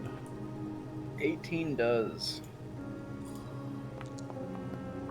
It is 12 bludgeoning damage to you, sir. Ma'am. Dragon. Oof. Yeah, they're a little bit chunky. Alright, I'm going to position myself between it and my teammates here. Okay, cool. Anything else for you, Scylla? That's all I got. Okay, and that brings us to Argo. Alright, I'm gonna shoot at that shambling mound again.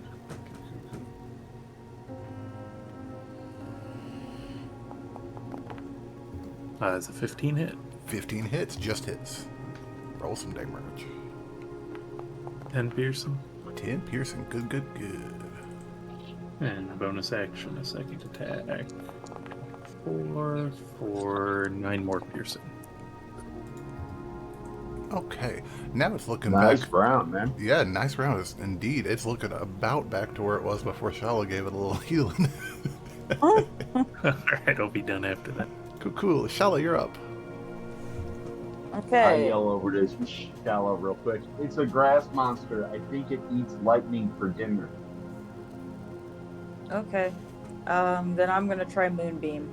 Ooh, yeah, I like it. All right. I like it a lot. On 15. Cool. Let's just, because I don't want to do a big thing. I'm just going to draw a bloop, like that kind of thing.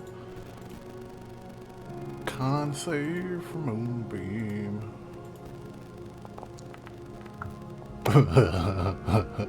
Roll some Moonbeam damage. That's oh wait, you already did. Yeah, it's only 8. 8 damage is something, and yeah. Cool. He is, yeah. And the best part about Moonbeam is about to happen. Anything for a bonus action, Shalla? No. Okay. The shambling mound starts its turn inside of the Moonbeam, so he is going to make another Constitution save.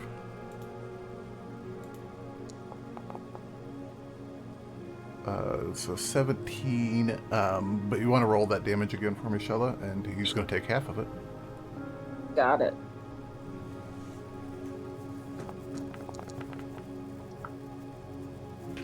Nine halved for 5, let's call it, and yeah, now we're starting to get some chunks blown into it.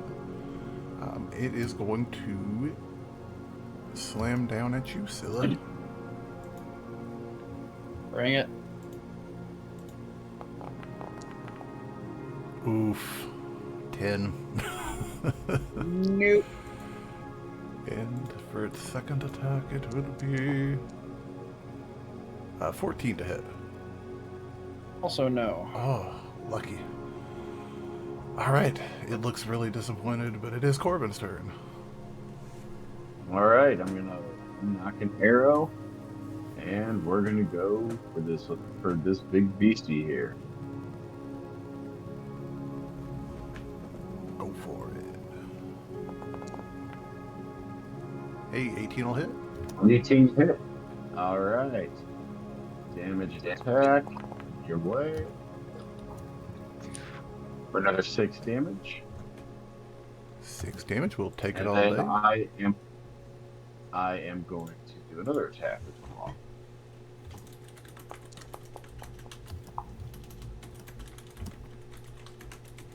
well. Will miss, 10 correct? will miss, yeah.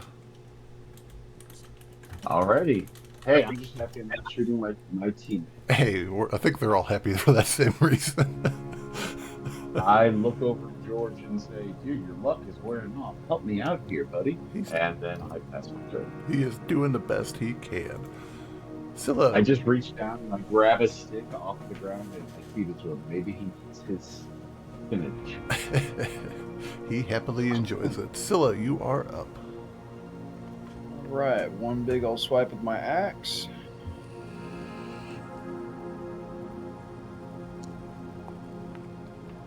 Ooh. Yeah. Oh, that's gonna hit. Yeah, that'll hit. Damage. We're also gonna add 1d4 for the radiant, Absolutely. and +1 because I cast magic weapon earlier as well. Absolutely. Oh, I forgot to include my Hunter's Mark damage too. Okay, you want to hit that real quick for me, Corvin? And I'll get this damage. Sure. I apologize. Oh, you're good, dude. Should be 15 damage on that. 15, and then 2 from Corvin, so that is... And then my calculator went away. burning another use of War Priest to get a second attack as a bonus action. Absolutely. And this is also +1 for the magic weapon.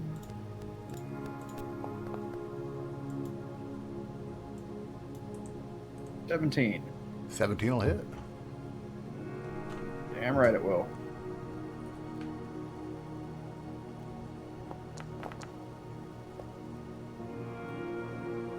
$11 damage on that. 11 damage, we'll take it. That is... I'm trying to do mental math sometimes to, like, get better at math, but man, I don't want to. This thing is starting to show some legitimate wear and tear after you've went all Canadian lumberjack on it, Scylla. Anything for a bonus action, man? The attack wasn't bonus action. Oh, gotcha. Yep. Sorry, I was distracted by math. Vargo, that brings us to you. Yeah. Try to finish off the mount. Ooh. He gets a payback on that, absolutely. I'll throw my final superiority die in and try to... guess I'll try to knock it prone again. Okay, cool. So I roll it once? So it's the, And then we add the you maximum? roll it once normal and then add the maximum with your modifier. So 11 plus So 18, 29? Yeah, 29, heck yeah. And you said strength saving throw on the trip attack. He is prone again. Alright, I'll take my chances and run up to it. And bonus action attack with advantage. Go for it. With a 28, that hits. Go for it again. 6 more piercing. Holy cow. It is clinging onto life by the last shreds of the little cabbage holding it together. Alright, I'm going to run away my remaining 5 feet. That'll provoke an opportunity from it, right? It'll be a disadvantage, though, right? Yeah. Yeah. Because heals have a bad time on the ground. Oof. 10, but it was a natural 18, man. That was crazy. Yep, he's gonna miss. And Shalla, that brings us to you. You are up with the mound almost dead. Cool. I'm gonna hit it with Moonbeam again.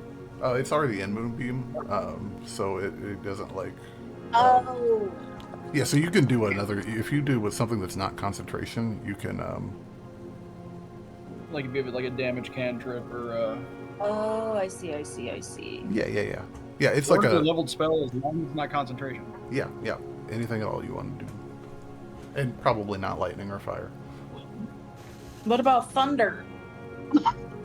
Thunder is weirdly completely acceptable. Cool. Then I'm doing thunderclap.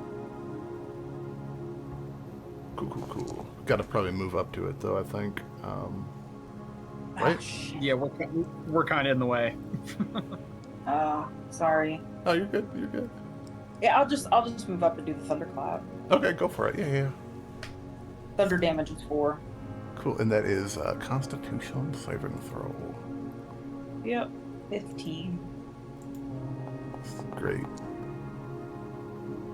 He's gonna make a 14 and lose the save as he is completely salad shootered out into the lake by the thunderclap. Dead. Nice job. Sweet. Good job, everyone. Holy cow, that was a close one there for a second. George slowly starts going. Yeah, Vargo, how you looking? Still pretty beat up. All right, I I'm gonna can- give you. I can second wind before we use any resources. Okay. I'm gonna walk up to you and use prestidigitation to get all the slime and gunk and junk off of you. That didn't. I have to click again. Okay, yeah, I'm still pretty beat up. Gotcha. You want some healing word? Got a second level cure wounds here. That'd be great. Oh, you got 5. Alright, 2 more. Yeah, So another doing 20. Yeah, another. probably not actively bleeding anymore. There you go. You were just internally bleeding. You weren't externally bleeding. Thanks, you too. Yeah. Just who needs a spleen? You're half elven. I don't think that's part of the.